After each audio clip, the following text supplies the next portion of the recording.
Hello guys, welcome to my channel. আমি এখন আছি পুনেতে। মারাঠা সম্রাট ছত্রপতি শিবাজি শহরে স্থাপনা করেছিলেন। আর এটা আমার ইন্ট্রোডাকশন ভিডিও। এটা একটা পাহাড়টাই ফোকাস করে দেখায়।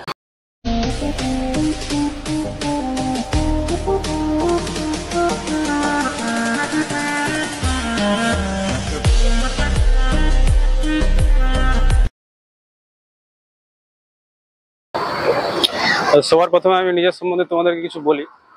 তো মেদিনীপুর জেলার চন্দ্রকোনা 2 ব্লকের ছোট্ট একটা গ্রাম থেকে আমি বিলং করি। রিসেন্টলি আমি বিটেক পাস করেছি দুর্গাপুর থেকে, ইসি ডিপার্টমেন্ট নিয়ে। ছোটবেলা থেকেই আমার ট্রাভেলিং ইন্টারেস্ট ছিল, এখানে ওখানে যাওয়া, বাট নতুন নতুন লোকেদের সাথে পরিচয় করা, ঘুরে বেড়ানো। বাট ইনফরমেশন ছিল না বা ভয় পেতাম, তো সেই কারণে হয়ে ওঠেনি। এইচএস দেওয়ার পর আমি চলে যাই দুর্গাপুরে ইঞ্জিনিয়ারিং পড়তে। তো ফার্স্ট টাইম যখন আমি কলকাতা ঘুরতে যাই, তখন আমি রিয়েলাইজ করি যে দুনিয়াটা খুবই বড় এবং সুন্দর, বাট আমাদের লাইফ ডিউরেশনটা খুবই ছোট। তো সেক্ষেত্রে আমাকে জীবনে একবার হলেও পুরো দুনিয়াটা ঘুরে দেখা আমার আবশ্যক কর্তব্য। তো তোমাদের মধ্যে যারা ইঞ্জিনিয়ারিং পড়েছো তারা অবশ্যই জানবে যে আমাদের বাংলার যে কলেজগুলো রয়েছে, বেসিক্যালি কলকাতা এবং দুর্গাপুর, আসানসোল, এই সমস্ত কলেজগুলোতে অন্য স্টেটের ছেলেরাও আছে। তো সেখান থেকে একটা হিউজ ফ্রেন্ড সার্কেল ক্রিয়েট হয়ে যায়। তো সেই সূত্রে আমি বিহার, ঝাড়খণ্ড এইসব জায়গাগুলো ঘুরেছি। বাট তারপর যে 4 বছরে আমি বাংলার জলপাইগুড়ি, দার্জিলিং 4 বছরে প্রায় অলমোস্ট বাংলা ঘুরে ফেলেছি, বাট কোনোদিন একা ট্রাভেল করিনি। তারপর কলেজ শেষ হয় এবং আমি চলে আসি পুনে, শিফট হয়ে যায় জব সূত্রে। তো জব তো আমি করছিলাম, বাট মন থেকে স্যাটিসফাইড ছিলাম না।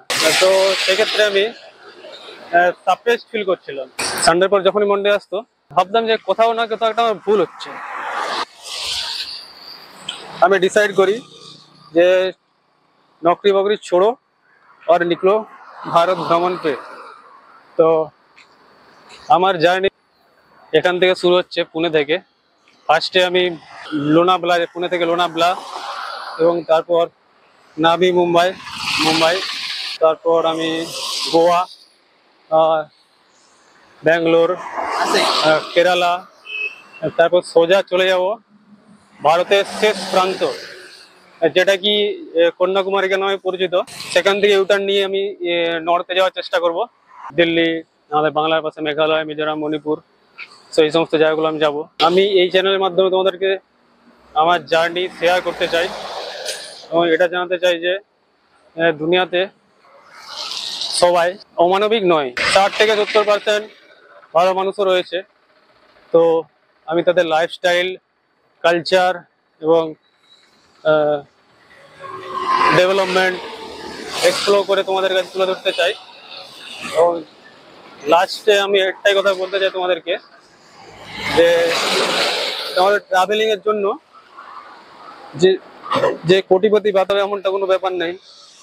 জাস্ট যদি তোমার মধ্যে গাটস আছে, সেলফ কনফিডেন্স আছে, তো তুমি অবশ্যই পারবে।